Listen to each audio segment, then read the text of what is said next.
देखो इसमें दिया है कि आकृति 6.29 मतलब ये वाली जो आकृति हमें दी गई है, इसमें यदि ए बी समांतर है सी डी के, जो ए बी रेखा है वो सी डी के समांतर है, ठीक है। आगे दिया है सी डी समांतर है ई एफ के, सी डी समांतर है ई एफ के, ये दोनों भी आपस में समांतर हैं।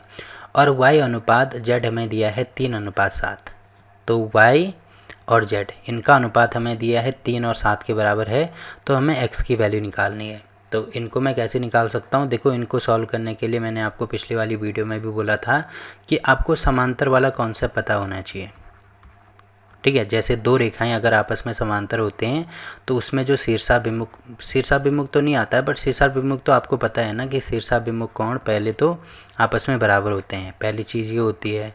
साथ में जो एकांतर कोण होते हैं वो भी बराबर होते हैं। और तीसरा मैंने संगत कोण का कॉन्सेप्ट बताया था, संगत कोण। तो संगत कोण भी क्या होते हैं, आपस में बराबर होते हैं, ये आपको पता होना चाहिए, ठीक। तो सबसे पहले मैं यहाँ पे लिख देता हूँ कि दिया है, देखो हमें क्या दिया है, जो ए बी है वो समांतर है सी डी के, तो ये वाली रेखा इसके समांतर है, तथा जो सी डी है वो समांतर है ई एफ के, ठीक है। ये एक दूसरे के समांतर है। तो अगर ये दोनों समांतर हैं, इसका मतलब ये है कि जो ए बी होगा वो भी समांतर, ये भी इसके समांतर होगी ई एफ के, ये आपको पता होना चाहिए। अगर ये इसके समांतर है, ये इसके समांतर है, मतलब ये और ये भी तो समांतर होंगे ना। तो हम ये कह सकते हैं कि तीनों आपस में समांतर हैं, पहली चीज़ तो ये होगी।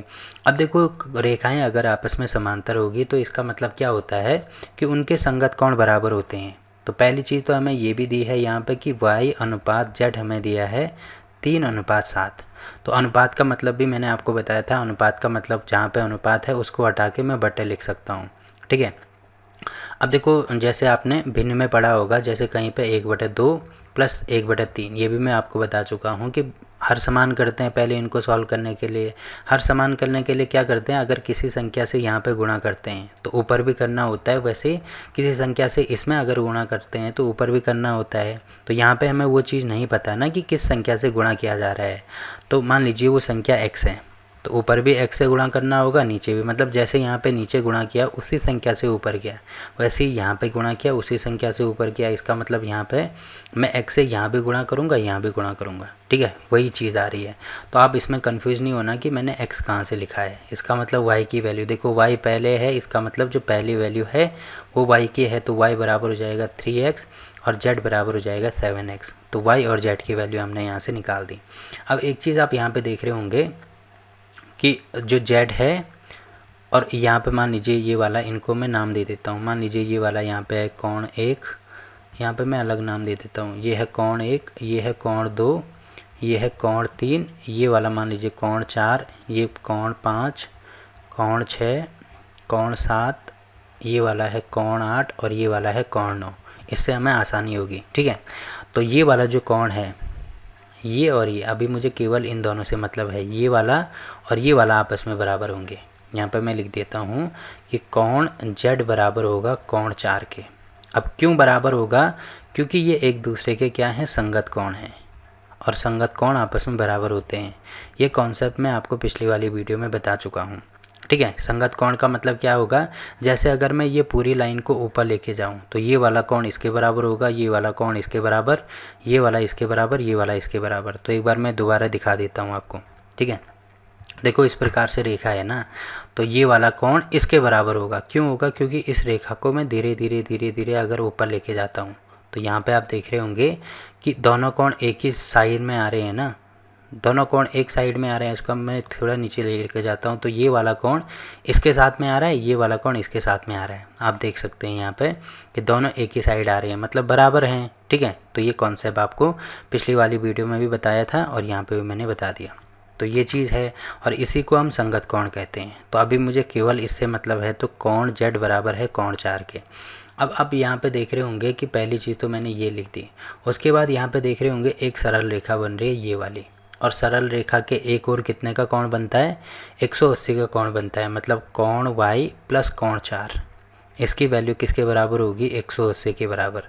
और यहाँ पे इसका रीज़न लिख देना, ये क्या है, एक सरल रेखा है, ठीक है, तो ये मैंने यहाँ पे लिख दिया। अब देखो कोण 4 हमें पता है किसके बराबर है, कोण z के बराबर है, तो यहाँ पे हो जाएगा कोण y प्लस कोण z। 4 की जगह मैं z लिख सकता हूँ, बराबर हो जाएगा 180।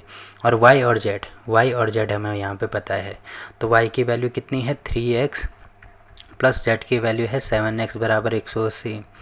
अब इसको मैं थोड़ा नीचे कर देता हूँ, तो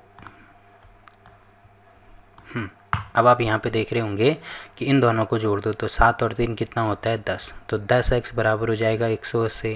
तो x की वैल्यू निकालो तो ये हो जाएगा 180 बटे में 10। अब 10 से 10 तो x की वैल्यू आ जाएगी 18। अब x की वैल्यू हमने निकाल दी, तो x की वैल्यू यहाँ पर रखेंगे, तो यहाँ पर लिखेंगे चूँकि जो y बराबर है वो 3x है और साथ में जो z बराबर है वो 7x है, तो इसीलिए y की वैल्यू हो जाएगी y बराबर 3 गुणा x की वैल्यू 18 है, वैसे ही z बराबर 7 गुणा x की वैल्यू 18 है। अब इसको सॉल्व करेंगे तो इसको मुझे थोड़ा नीचे लेके आना पड़ेगा। तो देखो y की वैल्यू कितनी होगी 18 × 54 और z की वैल्यू कितनी हो जाएगी 8 × 56 को 6 हासिल 5 7 कम 7 और 5 12, तो ये हो जाएगा 126। तो y और z की वैल्यू हमने निकाल दी। अब देखो मैं अगर क्वेश्चन में देखूँ यहाँ पे, तो y की वैल्यू हमें मिल गई। यहाँ पे y कितना आ रहा है, y मिल रहा है 54 के बराबर। तो इसके बदले पे अगर मैं इसको यहाँ पे थोड़ी देर के लिए इसको हटा दूँ, तो देखो इसकी वैल्यू हमें मिल रही है 54 के बराबर है, और वैसे ही z कितना मिल रहा है हमें, z मतलब यहाँ पे है ना, तो z की वैल्यू मिल रही है हमें 126 के बराबर है, तो ये हो जाएगा 126। अब देखो जितना ये वाला कोण होगा उतना ही ये वाला कोण होगा ना, क्यों होगा, क्योंकि ये एक दूसरे के शीर्षाभिमुख कोण है। तो यहाँ पे मैं लिख देता हूँ चूँकि z बराबर है 126 के, इसीलिए कोण 8 बराबर होगा कोण z के बराबर होगा कोण 126 के।